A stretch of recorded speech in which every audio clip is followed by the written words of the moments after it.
But one of the things that really pleased my heart was to see people come together across political views in support of something that is utter slavery.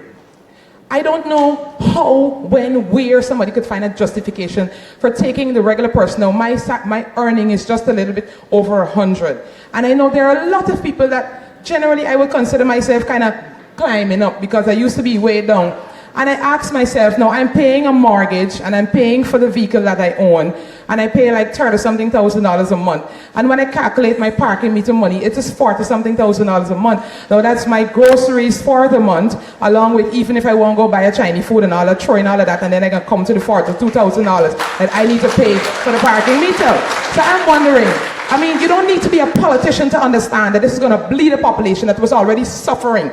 Now, where are we going to find this extra money from? And then it's not even for the benefit of our people. Now, I don't think Guyanese might have had a big problem if the city council had said, hey, you know what? Parking is congested along certain main roads, and we're going to put in some meters to just kind of ease it a little bit. But here's the city council, total disregard. I mean, as far as I consider it, local government was supposed to be consulting with the people on decisions for whatever constituency is being involved. But we saw no consultation, nothing of this sort. And then the contract, the contents of the contract, is as if I take a stranger off the street, put him in my house and say, here now, I'm tired running my house, you run my house, and you charge me whatever you want to run my house.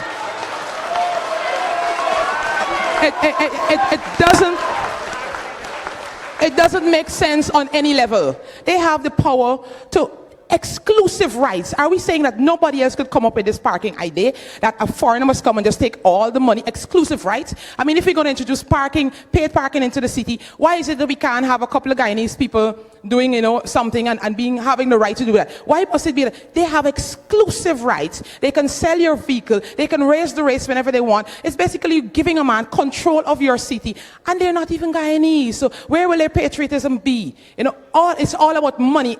You can't help wondering if there's somebody getting a cut, a drawback or something, because normal sense doesn't prevail in something like that.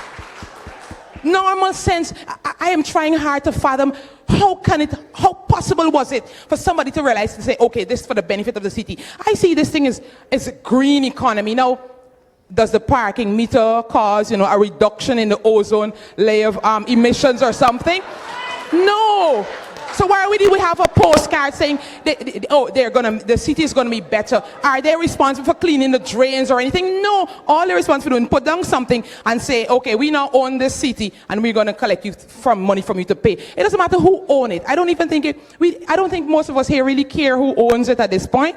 But the exploitation and the way this whole thing was done, and then you're going to tell me that it can't be revoked? Oh, please. I mean, whoever signed the contract, pay them off if they say that they need to be paid off or whatever. Because if you could be that ludicrous to come and sign something like that and not even think about the people that it's going to affect, then you pay it. Or, okay, put them on something, okay, we're going to pay you, we're going to start paying you in another couple of years. Hopefully we start getting something proper from this oil. We can pay them off. But I don't see the point in us saying that we need to keep them. Revoke the contract. It's a bad contract. It's a bad contract.